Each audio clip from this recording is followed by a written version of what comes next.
Hello everyone, welcome back to Ninja Prep. This is Kapil Goyal, your educator and mentor for PG Physics.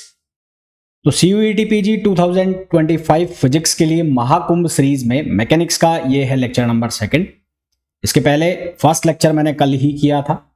उसके पहले EMT के आपको काफ़ी सारे practice questions मैं करा चुका हूँ। थर्मोडायनेमिक्स के क्वेश्चंस आपको मैं करा चुका हूँ।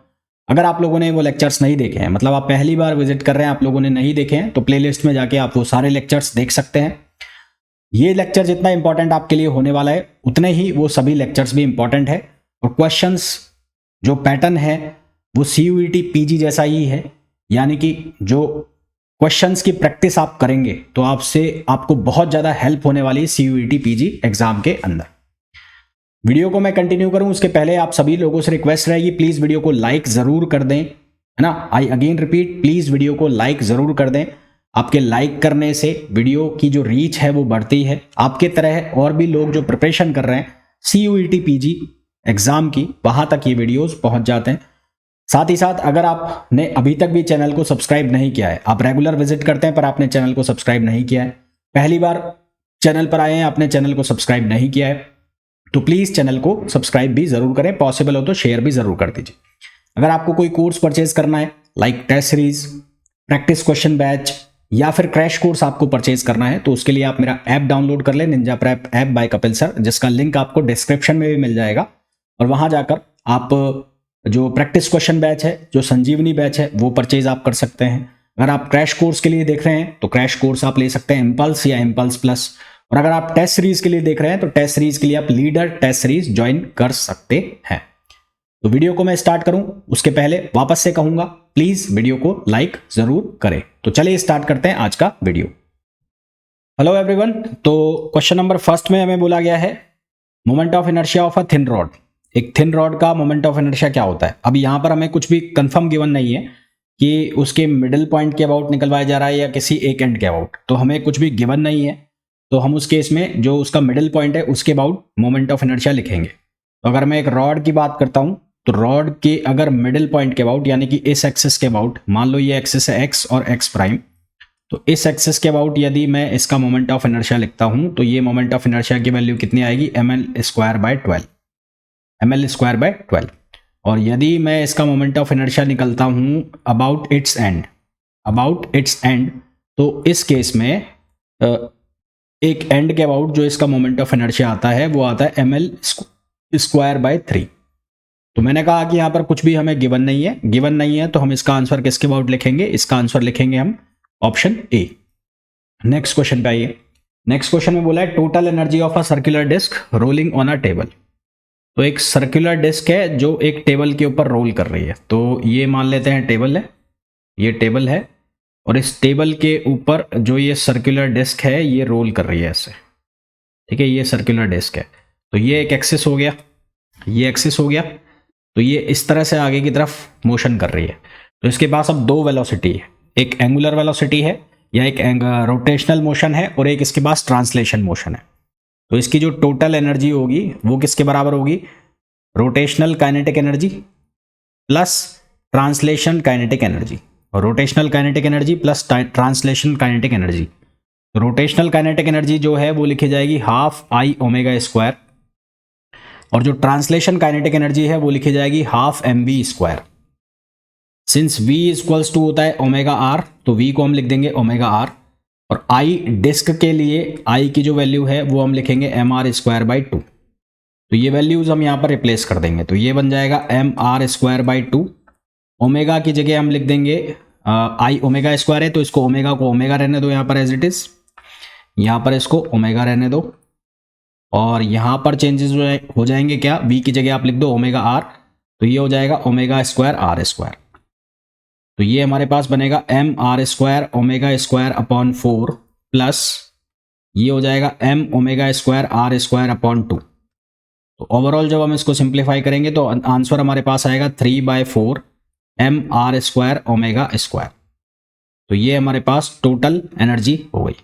तो सही आंसर हमारे पास क्या आ जाएगा, इसका ये आंसर आएगा, ये गलत लगा हुआ है। तो सही आंसर जो हमारे पास आ जाएगा वो क्या आएगा, ए आएगा। नेक्स्ट क्वेश्चन पे आइए। नेक्स्ट क्वेश्चन में बोला है incline plane makes an angle of 30 degree. Incline plane है जो 30 डिग्री का एंगल बना रहा है with the horizontal. A solid sphere rolling down incline plane from rest without slipping has a linear acceleration given by. तो इसका formula होता है a equals to g sine theta, a equals to g sine theta upon 1 plus K square upon R square, जहाँ k जो होता है वो radius of gyration होता है ना। तो सिंस i इक्वल्स टू, ये किसके इक्वल होता है एम के स्क्वायर, और i की वैल्यू मैं लिख रहा हूँ 2/5 M R square solid sphere के लिए, और ये कितना हो गया एम के स्क्वायर, तो m से m कैंसिल हो गया, तो यहाँ से k की वैल्यू जो हमारे पास बन जाएगी, या के स्क्वायर अपॉन आर स्क्वायर की वैल्यू बनेगी, वो बनेगी 2/5। क्या वैल्यू बन जाएगी 2/5, ये के स्क्वायर अपॉन आर स्क्वायर की वैल्यू होगी। तो अब अगर हम a की वैल्यू निकालना चाहते हैं तो ये बन जाएगा a equals to g sine 30 degree, तो यहाँ से हो जाएगा sine 30 degree equals to 1 plus K square upon R square हो जाएगा 2/5, तो ये वैल्यू हमारे पास आ जाएगी 5g अपॉन 14। क्या वैल्यू आ जाएगी 5g upon 14 which is option C. तो हमारे पास जो इसका करेक्ट आंसर आ जाएगा वो आ जाएगा C. Next question, if a satellite is launched into a circular orbit, यदि एक सैटेलाइट को सर्कुलर ऑर्बिट में लॉन्च किया जाता है close to the earth, then its velocity. तो ऑर्बिटल वेलोसिटी पूछी जा रही है यहाँ पर, ऑर्बिटल वेलोसिटी। तो ऑर्बिटल वेलोसिटी का फॉर्मूला होता है जी एम अपॉन आर, और since small g equals to होता है G M upon R square, तो यहाँ से जी एम को आप लिख सकते हो जी आर स्क्वायर, तो वेलोसिटी का फॉर्मूला हमारे पास चेंज होकर बन जाएगा G R square upon R, R से आर कैंसिल हो गया, तो ऑर्बिटल जो वेलोसिटी है वो कितनी आ जाती है √GR, और ये आपको याद है तो ये करने की भी जरूरत नहीं है, देखते ही आप आंसर लगा सकते हैं। अगर आप लोग प्रिपरेशन कर रहे हैं CUET PG 2025 एग्जाम की, तो इम्पल्स और इम्पल्स प्लस है क्रैश कोर्स, जिसके अंदर आपको थ्योरी और प्रैक्टिस क्वेश्चंस दोनों अवेलेबल हो जाते हैं, साथ ही साथ आपको जो टेस्ट सीरीज है वो भी अवेलेबल हो जाती है। इम्पल्स प्लस में आपको 2000 के आसपास प्रैक्टिस क्वेश्चंस मिलेंगे, जबकि इम्पल्स के अंदर आपको 1000 प्लस प्रैक्टिस क्वेश्चंस मिलेंगे। बस इतना इन दोनों में डिफरेंस है, बाकी थ्योरी का कंटेंट, टेस्ट सीरीज, बाकी सब चीजें सेम है। तो अगर आपका थ्योरी कंटेंट अच्छा नहीं है, यानी कि आपने पहले से पढ़ाई नहीं की हुई है और आप सच में चाहते हैं कि आपको एक अच्छी यूनिवर्सिटी के अंदर जाना है, देन गो फॉर इम्पल्स और इम्पल्स प्लस।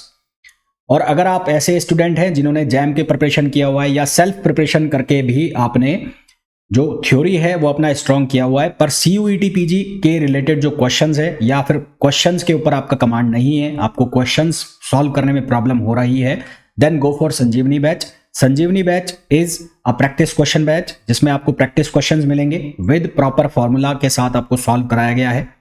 PYQs उसमें आपको मिलेंगे 2017 से लेकर और 2024 तक के, और जितने भी क्लासेस हैं उनका PDF भी आपको अवेलेबल होगा। यहां पर आपको 1500 से ज्यादा प्रैक्टिस क्वेश्चंस मिलेंगे और 8 फुल लेंथ टेस्ट मिलेंगे, सब्जेक्ट वाले टेस्ट इसमें नहीं मिलेंगे। लैपटॉप एक्सेस हर एक बैच के अंदर अवेलेबल रहेगा। अगर आप लोग CUET PG crash course join करना चाहते हैं या प्रैक्टिस बैच ज्वाइन करना चाहते हैं, तो उसके लिए आपको डाउनलोड करना पड़ेगा मेरा app Ninja prep app by Kapil sir, जिसे आप गूगल प्ले स्टोर से डाउनलोड कर सकते हैं। साथ ही साथ अगर आपका प्रैक्टिस क्वेश्चन भी प्रॉपर है, आपने क्वेश्चंस की प्रैक्टिस भी प्रॉपरली की हुई है, थ्योरी भी आपकी ठीक ठाक है, आपको लगता है ज़्यादा टाइम नहीं है, टेस्ट सीरीज मिल जाए और उसके अकॉर्डिंग मैं प्रिपरेशन करूं, तो आप टेस्ट सीरीज ज्वाइन कर सकते हैं। लीडर टेस्ट सीरीज आप ज्वाइन कर सकते हैं, लीडर टेस्ट सीरीज जिसके अंदर आपको 17 पार्ट एंड सब्जेक्ट टेस्ट मिलेंगे, पार्ट प्लस सब्जेक्ट टेस्ट, और 7 जो है वो आपको फुल लेंथ टेस्ट मिलेंगे। 7 जो टेस्ट है वो फुल लेंथ टेस्ट मिलेंगे। ये जितने भी टेस्ट हैं इनके PDF सॉल्यूशंस भी आपको मिलेंगे और वीडियो सॉल्यूशंस भी आपको अवेलेबल रहेंगे। तो ये कुछ भी कोर्स आपको ज्वाइन करना है तो उसके लिए आपको डाउनलोड करना है Ninja prep app by Kapil sir, जिसे आप गूगल प्ले स्टोर से डाउनलोड कर सकते हैं। और अगर आप iOS यूजर हैं देन डिस्क्रिप्शन में इसका लिंक है, उस लिंक को फॉलो कर आप iOS पर यानी कि एप्पल मोबाइल पर भी इस ऐप का यूज कर सकते हैं। तो इसका आंसर कितना आ जाएगा? B आ जाएगा। नेक्स्ट क्वेश्चन पे आइए। A satellite is revolving around the earth with kinetic energy E.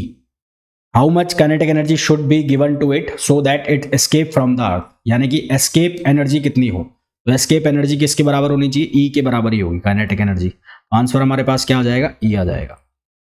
The velocity profile of a liquid flowing through a capillary. तो वेलोसिटी का जो फॉर्मूला आता है कैपिलरी के थ्रू वो आता है P/4 eta R square minus X square. ठीक है, जहां P जो है वो होता है प्रेशर और ईटा जो होता है वो होता है विस्कोसिटी। ईटा होता है विस्कोसिटी। एक्स जो है वो डिस्टेंस फ्रॉम सेंटर। एक्स जो है वो क्या है, डिस्टेंस फ्रॉम सेंटर। और आर जो है, आर आर क्या होता है, रेडियस होता है। तो अगर मैं बात करूं एट सेंटर, तो एट सेंटर एक्स की वैल्यू जीरो होगी। एक्स की वैल्यू जीरो होगी तो वेलोसिटी यहां पर क्या अप्रोच करेगी, मैक्सिमम वेलोसिटी। वेलोसिटी क्या हो जाएगी, मैक्सिमम। और at walls X equals to हो जाएगा आर, तो वेलोसिटी हो जाएगी मिनिमम यानी कि जीरो। तो अगर मैं कैपिलरी की बात करता हूं, कैपिलरी, तो उस कैपिलरी के केस में या तो हमें इस तरह का मेनिस्कस मिलता है और या फिर हमें जो मेनिस्कस मिलता है वो इस तरह का मिलता है। और ये दोनों ही प्रोफाइल किस तरह की प्रोफाइल है, ये पैराबोलिक के, पैराबोलिक। तो कुल मिला के आप इस इक्वेशन से भी फाइंड आउट कर सकते हैं कि हमारे पास जो कैपिलरी के थ्रू फ्लो हो रहा है उसमें जो प्रोफाइल बनेगी वो किस तरह की बनेगी, पैराबोलिक बनेगी। तो आंसर हमारे पास क्या आ जाएगा, पैराबोलिक। नेक्स्ट क्वेश्चन पे आइए। नेक्स्ट क्वेश्चन में बोला है two small balls of the same metal, one having a radius twice the other, are dropped in a tall jar filled with a liquid. The terminal velocity of the larger ball as compared to that of smaller ball will be. तो terminal velocity का जो formula होता है, terminal velocity, तो terminal velocity का formula 2g rho minus sigma r square on 9 eta. तो rho और sigma ये दोनों डेंसिटी है, तो यहां से साफ साफ दिख रहा है v proportional to r square है। बाकी सब चीजें कांस्टेंट है, तो v2/v1 इक्वल्स टू हो जाएगा r2/r1 स्क्वायर। तो r2 कितना है, ट्वाइस है, तो यहां से v2 इक्वल्स टू कितना हो जाएगा, 4v1। तो आंसर हमारे पास कितना आ जाएगा, आंसर आ जाएगा हमारे पास सी। नेक्स्ट क्वेश्चन पे आइए। नेक्स्ट क्वेश्चन में बोला है the viscous force on a small sphere of radius r moving in a fluid is proportional to. तो एक फोर्स होता है जो विस्कस फोर्स बनेगा, ड्रैग फोर्स, उसकी वैल्यू होती है 6 पाई ईटा आर वी। तो यहां से साफ साफ दिख रहा है कि जो विस्कस फोर्स है वो रेडियस के क्या हो रहा है, प्रोपोर्शनल हो रहा है। तो सही आंसर हमारे पास क्या आ गया, बी आ गया। To calculate the rate of flow through a liquid of capillary tube which of the following equation is use. तो उस केस में हम हाइगन-पॉजुली इक्वेशन यूज करते हैं, हाइगन-पॉजुली इक्वेशन यूज करते हैं। नेक्स्ट क्वेश्चन पे आइए। The velocity of center of mass of system remains constant if the total external torque। तो यदि टोटल एक्सटर्नल टॉर्क जीरो हो गया, टोटल एक्सटर्नल टॉर्क अगर जीरो हो गया तो उस केस में जो वेलोसिटी है centre of mass of system की वो क्या रहेगी, कांस्टेंट रहेगी। ठीक है, तो टॉर्क अगर जीरो हो गया, टॉर्क अगर जीरो हो जाता है, देखो टॉर्क जीरो हो गया, टॉर्क अगर जीरो है तो आर क्रॉस एफ क्या हो गया, जीरो हो गया। आर क्रॉस एफ जीरो हो गया, तो आर क्रॉस एफ को क्या लिख सकते हैं, एफ को लिख सकते हैं हम डीपी अपॉन डी टी। तो डीपी अपॉन डी टी क्या हो गया, जीरो हो गया, इस तरह से लिख सकते हैं ना।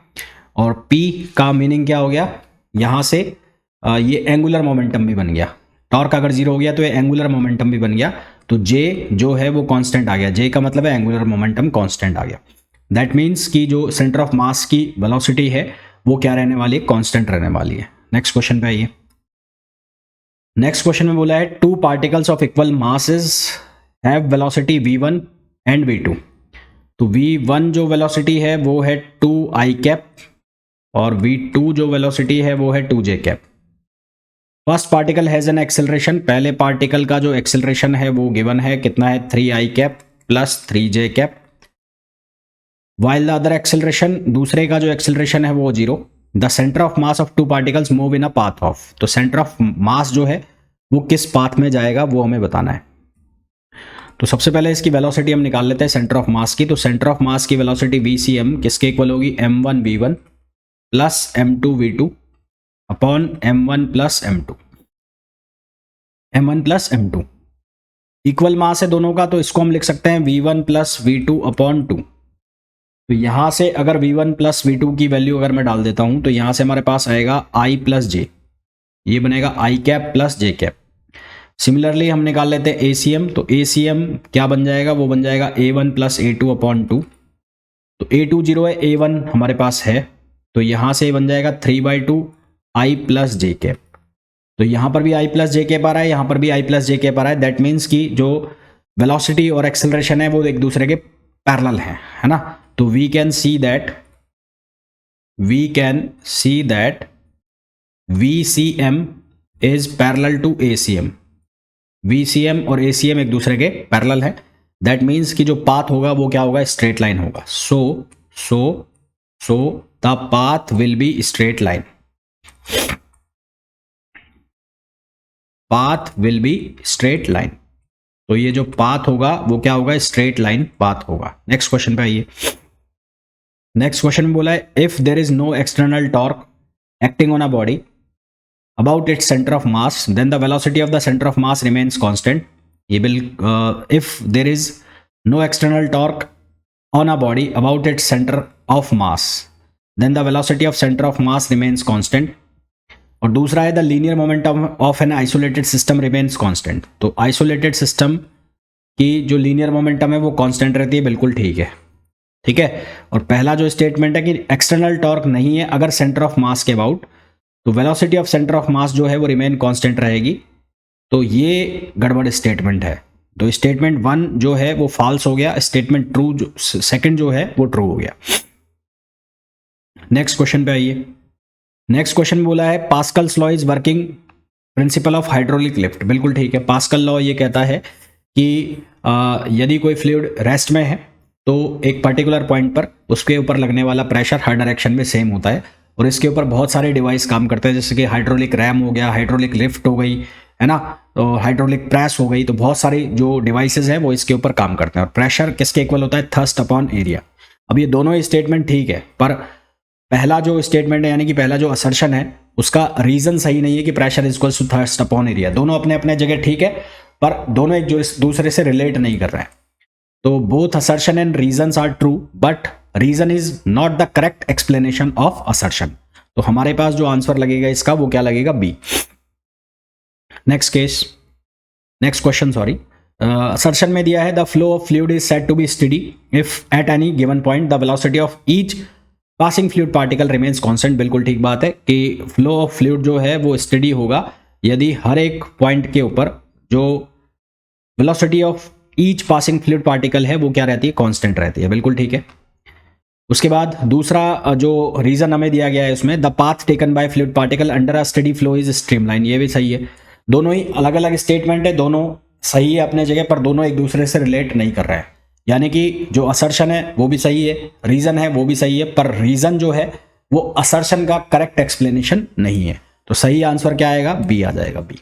नेक्स्ट क्वेश्चन पे आइए। नेक्स्ट क्वेश्चन में बोला है the excess pressure inside a soap bubble is 3 times then excess pressure inside a second soap bubble.